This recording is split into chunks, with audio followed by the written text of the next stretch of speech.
Networking में अगर आप देखो तो बहुत सारी तकनीकियों का प्रयोग होता है। अभी हाल ही में नियर फील्ड संचार को लेकर न्यूज़ में रहा, नियर फील्ड कम्युनिकेशन जिसे कहते हैं।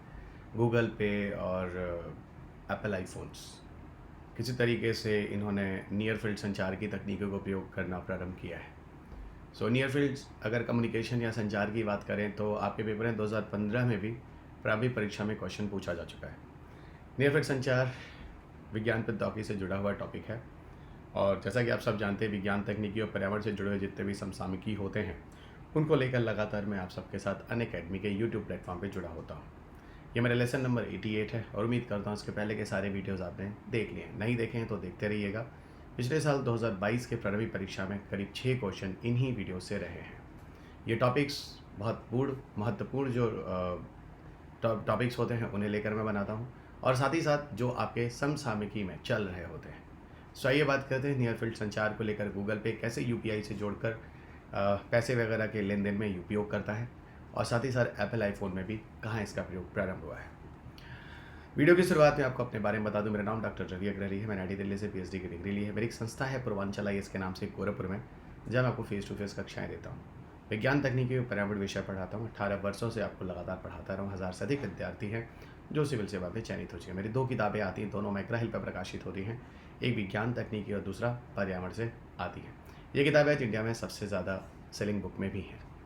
मेरा टेलीग्राम चैनल है t.me/revupsc_academy, जहाँ पर आप सबको मैं बार बार बोलता हूँ आप मुझे यहाँ फॉलो करें। आपके लिए एक वन स्टॉप सोल्यूशन है, आपको सारे के सारे PDF मिल जाते हैं और साथ ही साथ यहाँ आपको मैं सारे वीडियो लिंक्स भी शेयर कर देता हूँ।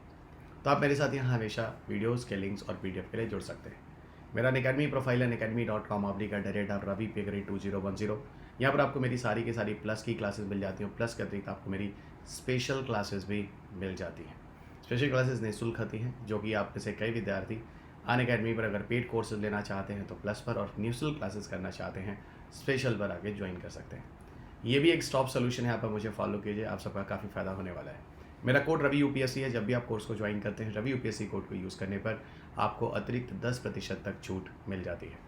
इंडिया के बेस्ट एजुकेटर जो यूपीएससी सीएससी की क्लासेस लेते हैं आप सबको अनअकैडमी पे मिल जाएंगे, जो लगातार इस खास तौर से यूपीएससी टीचिंग में अच्छे खासे अनुभवी अध्यापक है। तो आप सबके लिए साथ अच्छा मौका है अनअकैडमी के साथ इन एक्सपीरियंस अनुभवी अध्यापकों से जुड़ने का।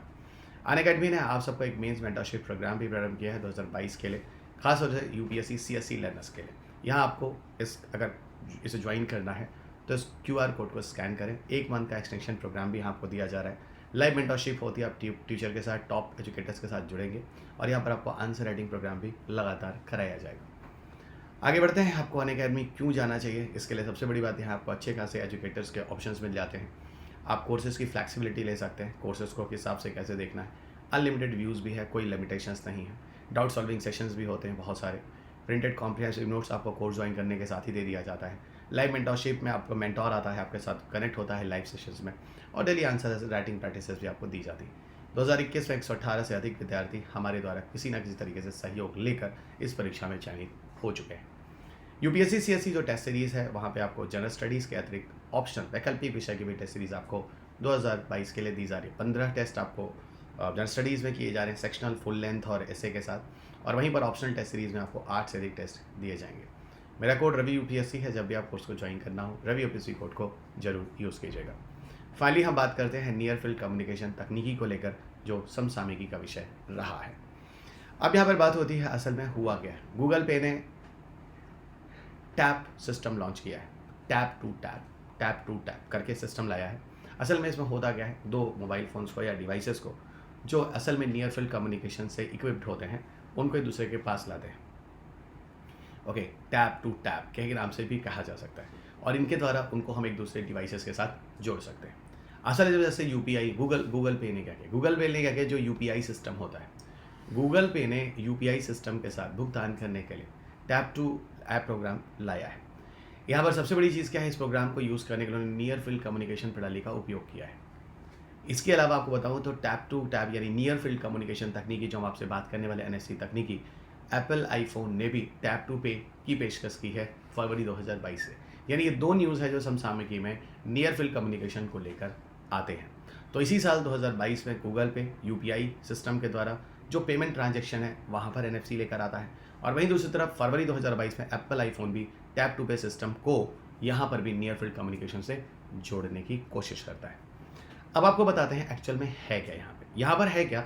एनएफसी यानी नियर फील्ड कम्युनिकेशन से जुड़ा हुआ कोई भी स्मार्टफोन अगर आपके पास है, उसके अंदर आप गूगल पे को इंस्टॉल कर लीजिए। गूगल पे को यूपीआई से जोड़ लीजिए और यूपीआई खाते से जिसके साथ आपने जोड़ा है किसी बैंक अकाउंट को या किसी को, अब उसको आप क्या कर सकते हैं, पीओएस पॉइंट ऑफ सेल, देश भर में पॉइंट ऑफ सेल टर्मिनलों पर अपने फ़ोन को टैप करके लेन देन कर सकते हैं। ओके, तो आप गूगल पे के द्वारा आप उसको क्या कर सकते हैं, किसी भी डिवाइस में जो गूगल पे सिस्टम, जैसे आपने क्यूआर कोड यूज़ किया, क्यूआर कोड वगैरह मैं आपको बताऊं तो क्यूआर कोड की अपेक्षा ये सिस्टम जो नियर फील्ड कम्युनिकेशन है काफ़ी ज़्यादा फास्ट है, इसकी प्रक्रिया बहुत तेज है। और दूसरी चीज़ बताऊं, यहाँ पर आपको रिस्क फैक्टर भी कम है। ओके, पीयर टू पीयर यहाँ हो जाता है, पर्सन टू पर्सन हो जाता है, जो कि यहाँ पर एक दूसरा जो फ़ोन होता है दूसरे के काफ़ी करीब होता है। आपको वहाँ पे भी मैं बताऊंगा कैसे काम करता है। नियर फील्ड कम्युनिकेशन जिसको एनएफसी का नाम दिया जाता है, ये एक शॉर्ट रेंज वायरलेस कनेक्टिविटी है। इसीलिए मैंने आपको बोला था शॉर्ट रेंज वायरलेस कनेक्टिविटी का मतलब है यहाँ पर एक्चुअल में हम लोग एक तरह से पैन प्रणाली को यूज़ कर रहे हैं, जिसको आप पर्सनल एरिया नेटवर्क कहते हैं, जो बहुत आसपास के लिए होता है। इवन आपको बताऊँ तो एनएफसी और ब्लूटूथ एक दूसरे के बहुत बड़े कंपटीटर हैं। ये दोनों के दोनों एग्जाम्पल कहीं ना कहीं पैन के अंदर ही आते हैं। ओके, दोनों के दोनों एग्जाम्पल कहीं ना कहीं पैन के अंदर ही आते हैं, लेकिन एनएफसी और ब्लूटूथ एक दूसरे के मेन कंपटीटर हैं, प्रतिस्पर्धा करते हैं। कैसे करते हैं मैं आपको बताता हूँ। आपको बताऊँ, एनएफसी जो है वो पहले ज़माने में बहुत सारे ऐसे हैंडसेट आते थे जिसमें ऑलरेडी प्रयोग में होता था। आपको ये बात बताऊँ, 2015 के प्रारंभिक परीक्षा में यूपीएससी ने आपके पेपर में ऑलरेडी एनएफसी पर प्रश्न पूछा है, एनएफसी पर प्रश्न पूछा है।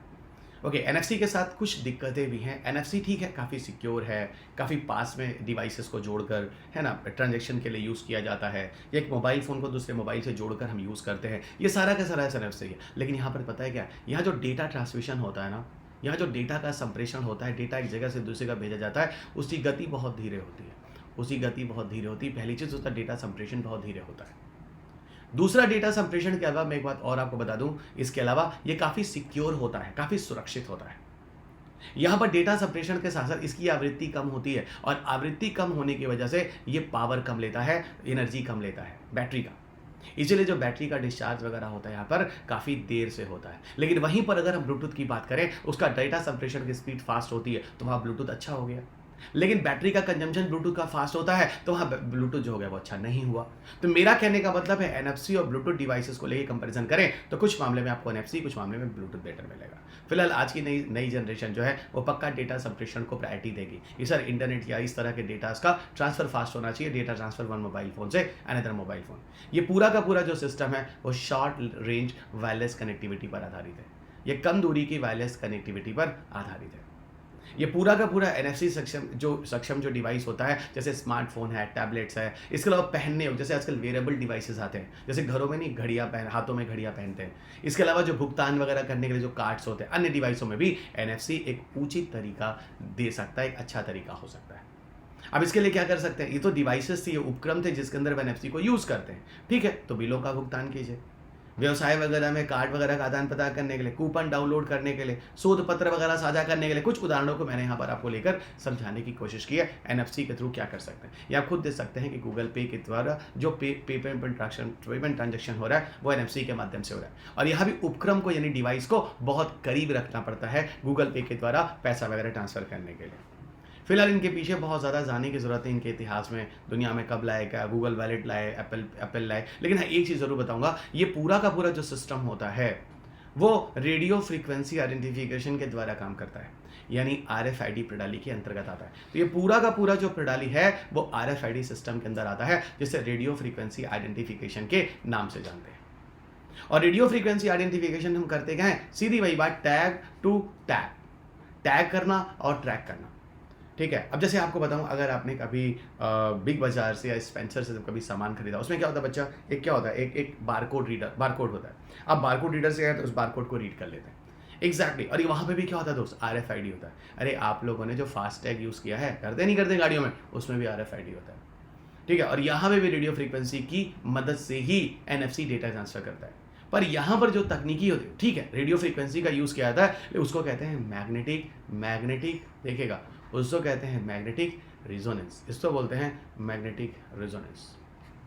है ना। यहाँ पर क्या होता है, एक डिवाइस जो होता है वो दूसरे डिवाइस के साथ मैग्नेटिक फील्ड जनरेट करके रेडियो फ्रीक्वेंसी के द्वारा डेटा ट्रांसफर करता है, वो मैं आपको आगे दिखाता हूँ।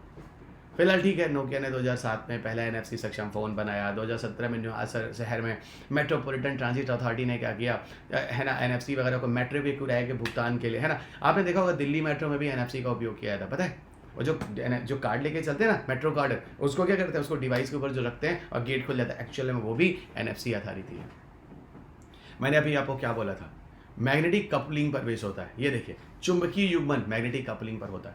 यह NFC तकनीकी द्वारा सिग्नल भेजने के लिए एक जगह से दूसरी जगह चुंबकीय युग्मन का प्रयोग किया जाता है, जिसे हम कहते हैं मैग्नेटिक कपलिंग। फिर मैं बोलता हूँ, क्या बोलते हैं, मैग्नेटिक कपलिंग। इसको हम कहते हैं बच्चा मैग्नेटिक कपलिंग, इसको ध्यान रखना, है ना। यहाँ विद्युत चुंबकीय रेडियो तरंगों के माध्यम से डेटा ट्रांसफर करते हैं, ठीक है। आपको पता है एक तकनीकी है जिसका नाम है मैगलेव, शायद सुना होगा आपने, मैगलेव मैग्नेटिक लेविएशन को कहते हैं।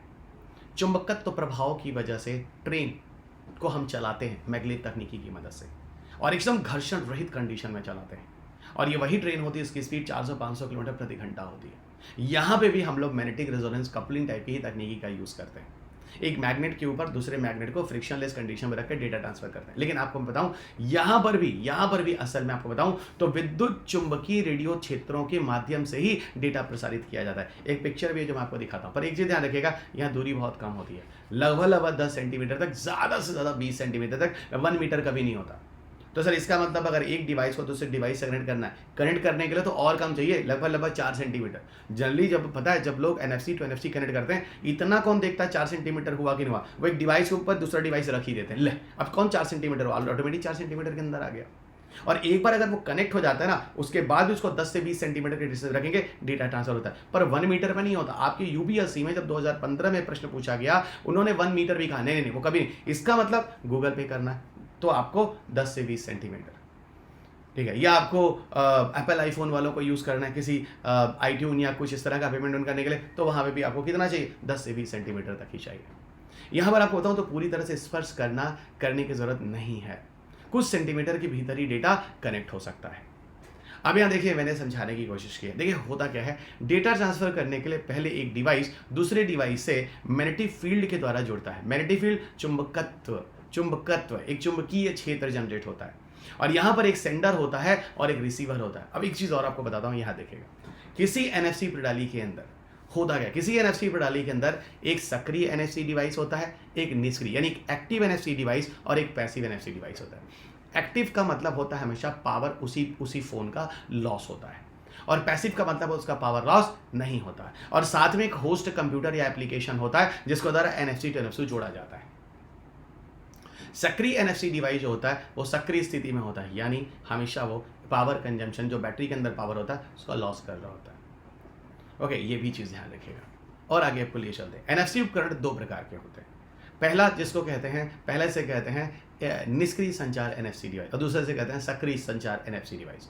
निष्क्रिय संचार जो कोई शक्ति का प्रयोग नहीं करता, बैटरी का उपयोग नहीं करता। आपने क्या किया, एक डिवाइस को सीधा किसी दूसरे डिवाइस से जोड़ दिया, और इसका सारा का सारा इंफॉर्मेशन ये डिवाइस अपने आप आपको दे रहा है ना। ये निष्क्रिय हो गया क्योंकि यहाँ पर पावर कंजम्पशन नहीं होता सामान्यतः। लेकिन सक्रिय में क्या होता है, इस NFC का डेटा इस NFC को ट्रांसफर हो रहा है। यहाँ तो सीधा इसको जोड़ दिया, तो यहाँ पर ज़्यादा एनर्जी की जरूरत नहीं पड़ती। लेकिन जब डेटा ट्रांसफर होता है NFC to NFC, तो यहाँ पर इसका पावर जो दे रहा है उसका ज़्यादा से ज़्यादा एक्टिव मोड में रहेगा, वो सक्रिय संचार NFC डिवाइस कहलाएगा।